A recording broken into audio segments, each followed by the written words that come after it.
Namaste everyone. आज है 19th of 21 days yoga challenge and I'm very happy, very excited कि जो मैं 21 days का सीरीज लेके चल रही थी फाइनली वो कंप्लीट होने जा रहा है। आज की वीडियो में मैं आपको जल नीति के बारे में एक्सप्लेन करूंगी कि जल नीति क्या होता है, क्यों करना चाहिए, किसको करना चाहिए, किसको नहीं करना चाहिए। इन सारी चीजों को मैं इस वीडियो में एक्सप्लेन करूंगी और जल नीति करके भी बताऊंगी कि कैसे करते हैं। तो चलिए इस वीडियो को स्टार्ट करते हैं। तो हमारे योग में इंटरनल क्लींजिंग पे काफी खास ध्यान दिया गया है और इसी को देखते हुए हमारे हठ योग में षट कर्म या षट क्रियास को बताया गया है, जिसके अंदर जल नेति को एक्सप्लेन किया गया है। नेति के अंदर जल नेति और सूत नेति के बारे में बताया गया है। तो आज मैं आपको जल नेति के बारे में सब कुछ बताऊंगी इस वीडियो में। तो सबसे पहली चीज की जल नेति करने से आपको क्या क्या फायदे होते हैं। जल नेति हमारे नजल कैविटी को क्लीन करता है, क्योंकि बहुत ज्यादा जब आपको कफ कोल्ड हो चुका होता है, अस्थमा रहता है, साइनस की प्रॉब्लम होती है, टॉन्सिल्स, राइनोसाइटिस, ऐसी चीजों से आप एक बार निकल चुके होते हो तो आपकी पूरी नजल कैविटी ब्लॉक हो चुकी होती है, म्यूकस इकट्ठा हो जाता है और उसके बाद हम जब बाहर के पोल्यूटेड एयर को लेते हैं, अंदर इनहेल करते हैं, तो वो बैक्टीरिया और हमारे म्यूकस मिलके उसमें सड़न पैदा करते हैं। तो जब हम जल नेति करते हैं तो ये चीजें क्लीन होती हैं, उससे जो म्यूकस इकट्ठा हुए होते हैं वो बाहर निकल जाते हैं। तो जल नेति करने से हमारा पूरा नजल कैविटी क्लीन हो जाता है और जितने भी म्यूकस इकट्ठा हो चुके होते हैं, जो भी बैक्टीरिया अंदर जाके सड़न पैदा करने वाली होती है या कर रही होती है, वो पूरा क्लीन आउट हो जाता है। उसके बाद हमारा जो अपर रेस्पिरेटरी सिस्टम है, जल नेति करने से वो भी क्लीन होता है। अगर आपको बहुत ज्यादा साइनस की प्रॉब्लम्स हैं तो आप जल नेति करोगे, आपको बहुत ज्यादा फायदा मिलेगा।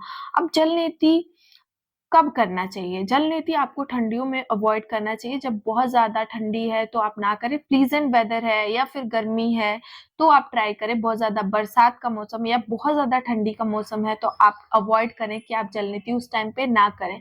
अगर आपको बहुत ज्यादा कोल्ड कफ हो रखा हो, हाल फिलहाल चल रहा हो, साइनस बहुत ज्यादा आपको जकड़ के रखा हो, या फिर आपको थ्रोट नोज में कोई इन्फेक्शन हो रखा हो उस टाइम पे, तो आप जल नेति अवॉइड करें। जल नेति आप तब भी नहीं कर सकते जब आपको नोज या आई से रिलेटेड कोई सर्जरी हो रखी हो, उस टाइम पे भी आप अवॉइड करें। जल नेति बहुत ही इजी है, बस आपको ध्यान रखने की जरूरत है कि आप जब जल नेति प्रैक्टिस करें तो अगर आप बिगनर हैं तो आप किसी की देख रेख में करें, अदरवाइज आप अच्छे से सीख के ही इसको स्टार्ट करें। तो ये तो रहे जल नेति के फायदे, कब करना चाहिए, किसको नहीं करना चाहिए। अब हम जल नेति स्टार्ट करते हैं। जल नेति कैसे करते हैं वो मैं आपको करके बताने जा रही हूँ, तो चलिए देखते हैं। तो अगर आपके घुटने में बहुत ज्यादा पेन है, कोई दिक्कत है, तो आप खड़े होके भी जल नेति कर सकते हैं। अगर ऐसा नहीं है तो आप बैठ के जल नेति कर सकते हैं। जल नेति आप ट्राई करें कि वॉशरूम में या बाहर छत पे कर सकें। मैं अभी यही करूंगी क्योंकि मैंने एक टब रख रखा है जिसके अंदर जो भी पानी निकलेगा वो जाएगा। इसके लिए आपके पास एक जल नेति पॉट होना बहुत जरूरी है। अगर ये नहीं रहेगा तो इसके बिना आप नहीं जल नेति कर सकते। उसके बाद आपके पास गुनगुना पानी होना चाहिए जिसमें कि थोड़ा सा आप सॉल्ट मिला लें।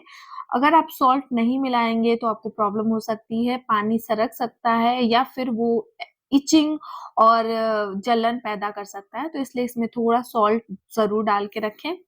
इसके अलावा आपके पास टिश्यू पेपर या फिर कोई टॉवेल होनी चाहिए, जिससे कि जब आप जल नेति कर ले तो जो अंदर पानी बचा हुआ है उसको आप बाहर की तरफ निकालें। तो वो चीजें मैं आपको बाद में एक्सप्लेन करूंगी कि इसके बाद कौन सा प्राणायाम करना चाहिए, कैसे करना चाहिए। पहले हम जल नेति करते हैं। तो जल नेति करने के लिए सबसे पहले आप थोड़ा सा ऊंचाई पे कहीं पे बैठ जाइए, पैरों को साइड में ओपन कर लीजिए। सामने मैंने टब रख रखा है तो कोई इश्यू नहीं है, ठीक है। अब पहले हम अपने राइट हैंड में ले लेंगे नेति पॉट, इसमें पानी को डाल लेंगे। राइट साइड से स्टार्ट करना है। आराम से आप अपने सामने टब लेके अगर आप अंदर कर रहे हैं तो बैठ सकते हैं, अदरवाइज आप इसको वॉशरूम में या बाहर कर सकते हैं, छत पे कर सकते हैं।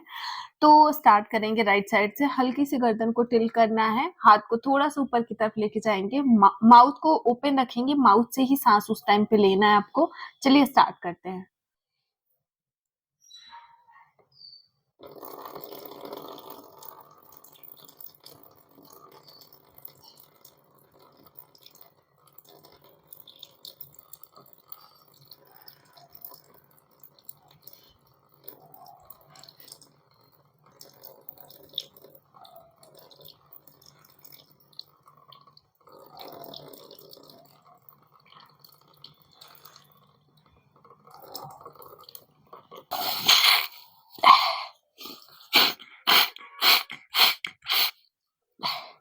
एक साइड से हो गया।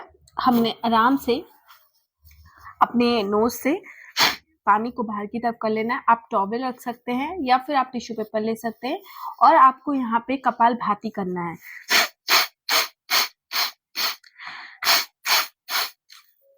इसके बाद आपने राइट से किया तो आप राइट साइड से अच्छे से कपालभाति कर सकते हैं। वो हम बाद में करेंगे जब दोनों साइड से हो जाएगा। अब हम दूसरी तरफ से करेंगे एंड जब दोनों साइड से कंप्लीट हो जाएगा तब हम करेंगे कपालभाति।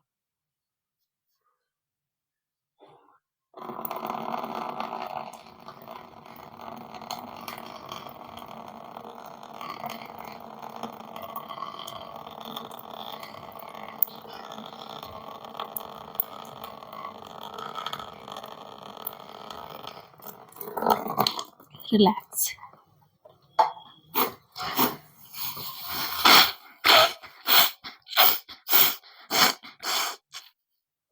रिलैक्स।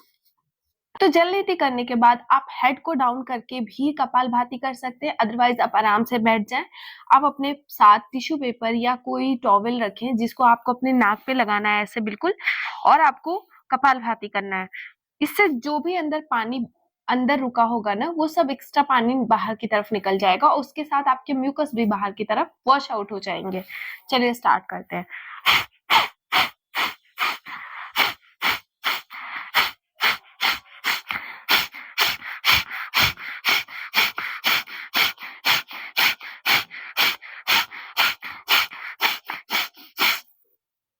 रिलैक्स। अभी हमने दोनों नाक से किया। अब हम राइट पे हाथ को रख के, फिंगर्स को रख के, राइट को दबा के लेफ्ट से करेंगे और लेफ्ट को दबा के फिर राइट से करेंगे।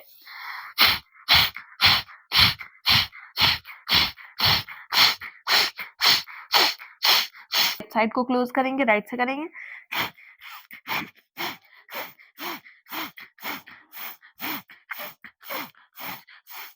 रिलैक्स। तो हमने जलनीति बैठ के किया। अब जिनको भी कोई नी में इशू है, किसी प्रकार का कोई पेन है, तो वो खड़े होके भी कर सकते हैं जलनीति आराम से। बस आपके हाथ का पोजीशन थोड़ा ऊपर होना चाहिए, नेक थोड़ी सी टिल्ट होनी चाहिए तो हो जाएगा। आपको सांस जलनीति करते हुए बहुत ध्यान से सिर्फ मुंह से ही सांस लेना है, मुंह को थोड़ा खोल के रखना है और उसी से सांस लेते रहना है। तो ये था पूरा हमारा जलनीति। जलनीति करने से हमारे फेस पे भी शाइन आता है, क्योंकि जब हमारे म्यूकस बाहर होते हैं, हमारी नॉस्ट्रिल बिल्कुल क्लियर होती है, तो हम अच्छे से ब्रीद इन ब्रीद आउट कर पाते हैं।